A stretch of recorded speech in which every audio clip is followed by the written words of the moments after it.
Assalamualaikum warahmatullahi wabarakatuh. Nama saya Dea Rahmadani Effendi dengan NIM 19042050. Pada video kali ini saya akan mempresentasikan materi tentang konsep dan model statistik parametrik dan statistik non-parametrik dalam rangka memenuhi tugas mata kuliah statistik sosial. Seperti yang kita ketahui sebelumnya, setiap pengolahan data statistik tentunya memiliki tingkat kerumitan dan dasar analisisnya masing-masing. Oleh karena itu, peneliti perlu memutuskan penggunaan teknik mana yang akan digunakan. Dalam statistika, pengolahan data statistik dibagi menjadi dua tipe pengujian data, yaitu statistik parametrik dan statistik non-parametrik. Penentuan penggunaan kedua tipe ini didasarkan atas tujuan penelitian yang ingin dijawabnya.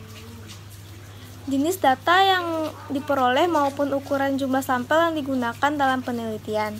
Biasanya, seorang peneliti akan menggunakan salah satu dari kedua uji pengolahan data ini. Misalnya, ketika ingin menggunakan statistik parametrik, berarti peneliti harus memutuskan jenis data interval dan rasio. Sedangkan penggunaan pengolahan data non-parametrik membuat data nominal dan ordinal yang dibutuhkan oleh peneliti. Langsung saja kita masuk pada materi yang pertama, yaitu konsep statistik parametrik. Statistik parametrik adalah teknik statistik yang dapat digunakan untuk menguji hipotesis dengan melibatkan parameter populasi.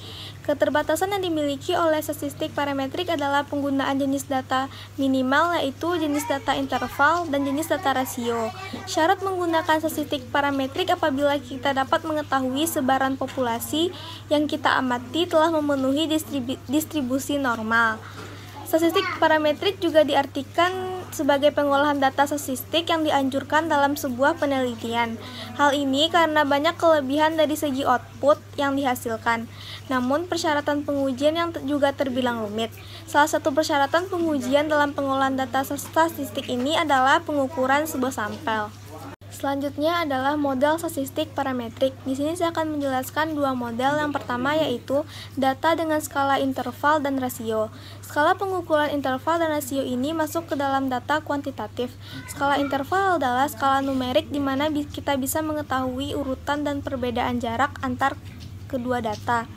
Selanjutnya, skala rasio. Skala rasio adalah skala tinggi dibandingkan dengan skala pengukuran lain. Skala rasio sudah mencangkup seluruh karakteristik pada skala nominal, ordinal, dan interval. Skala ini juga sudah bisa diinterpretasikan pada semua operasi statistik, bahkan dapat menghitung rasio atau perbedaan karena skala ini sudah memiliki nilai nol mutlak. Arti nilai nol mutlak adalah nilai dasar yang sudah tidak dapat diubah meskipun menggunakan skala lainnya. Model yang kedua yaitu distribusi normal. Distribusi normal merupakan salah satu distribusi yang paling penting dalam statistika. Banyak peristiwa atau kejadian di alam yang memiliki karakteristik seperti yang dimodelkan pada distribusi normal ini. Distribusi ini memiliki nilai yang jumlahnya tidak terbatas dalam skala atau jarak tertentu.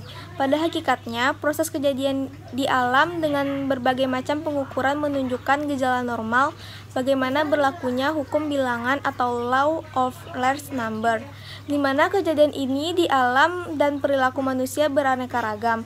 Namun dengan demikian, satu sama lainnya pada dasarnya akan saling menyesuaikan. Dengan hukum bilangan besar tersebut, peristiwa atau kejadian dapat saling mengimbangi sehingga grafik dari kejadian berbentuk simetris. Sisi kanan dan sisi kiri saling melingkupi. Contoh metode statistika parametrik. Yang pertama yaitu uji Z. Uji Z adalah salah satu uji statistika yang pengujian hipotesisnya didekati dengan distribusi normal. Yang kedua yaitu uji T. Uji T adalah salah satu tes statistik yang dipergunakan untuk menguji kebenaran atau kepalsuan hipotesis nihil yang menyatakan bahwa di antara dua buah min sampel yang diambil secara random dari populasi yang sama tidak terdapat perbedaan yang signifikan. Yang ketiga yaitu korelasi Pearson. Adalah bentuk rumus yang digunakan untuk mencari hubungan antara dua variabel, yaitu variabel bebas atau independent variabel dan variabel terikat atau dependent variabel. Yang keempat yaitu perancangan percobaan. Adalah peraturan yang digunakan untuk mendapatkan data di dalam suatu percobaan. Dapat kita lihat pada gambar beberapa contoh statistik parametrik yang dapat digunakan sebagai statistik uji. Yang pertama yaitu uji T, yang kedua ANOVA, yang ketiga regresi, yang keempat korelasi, dan yang terakhir yaitu analisis jalur. Materi kedua yaitu konsep statistik non-parametrik. Statistik non-parametrik adalah salah satu metode statistik yang dapat digunakan sebagai alternatif apabila metode statistik parametrik tidak dapat dilakukan. Penggunaan statistik non-parametrik dapat diuji melalui jenis data nominal dan ordinal.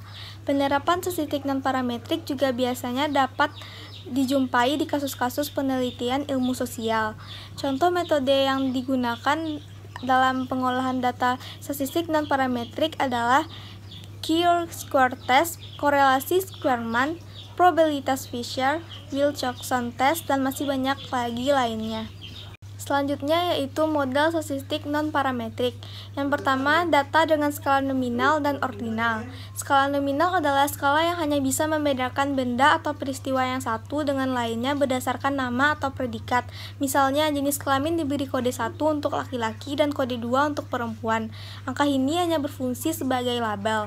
Sedangkan skala ordinal disebut dengan skala peringkat. Hal ini karena dalam skala ordinal, lambang-lambang bilangan hasil pengukuran selain menunjukkan perbedaan juga menunjukkan urutan atau tingkatan objek yang diukur menurut karakteristik tertentu. Misalnya, tingkat kepuasan seseorang terhadap suatu produk. Biasanya diberi angka dengan 5 sangat puas, 4 puas, 3 kurang puas, 2 tidak puas, dan 1 sangat tidak puas. Yang kedua yaitu data dengan skala interval atau rasio tetapi distribusi tidak normal. Yang dimaksud distribusi tidak normal merupakan perbedaan antara distribusi empirik data kita dengan distribusi normal ideal. Oleh karena itu, distribusi data variabel dinyatakan sebagai prestasi tidak normal.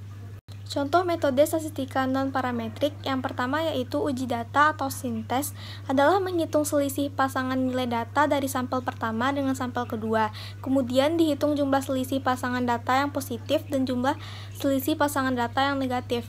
Yang kedua yaitu sin rank test adalah uji non-parametris untuk mengukur signifikan antara perbedaan dua kelompok data berpasangan yang berskala ordinal atau interval tetapi berdistribusi tidak normal. Yang ketiga yaitu rank sum test, uji komparatif dua sampel bebas apabila skala data ordinal, interval atau rasio tetapi tidak berdistribusi normal. Uji komparatif yang dimaksud adalah uji untuk mengetahui perbedaan jumlah peringkat antara dua kelompok tersebut. Yang keempat yaitu rank correlation test, uji non-parametris untuk mengukur kesesuaian data yang bersumber dari dua subjek yang berbeda. Yang kelima yaitu Fisher Probability Expect Test, yang merupakan uji untuk digunakan analisis pada dua sampel independen yang jumlah sampelnya yang relatif kecil, biasanya kurang dari 20 sampel, dengan skala data nominal atau ordinal. Yang terakhir yaitu rank sum test, adalah salah satu cara yang digunakan untuk menyampaikan atau menunjukkan keberadaan hubungan ada atau tidaknya antara variabel yang akan diteliti. Dapat kita lihat pada gambar berikut ini adalah beberapa uji non-parametrik yang bisa digunakan sebagai statistik uji. Sekian penyampaian materi dari saya. Apabila ada kekurangan dan kesalahan kata mohon dimaafkan. Wassalamualaikum warahmatullahi wabarakatuh.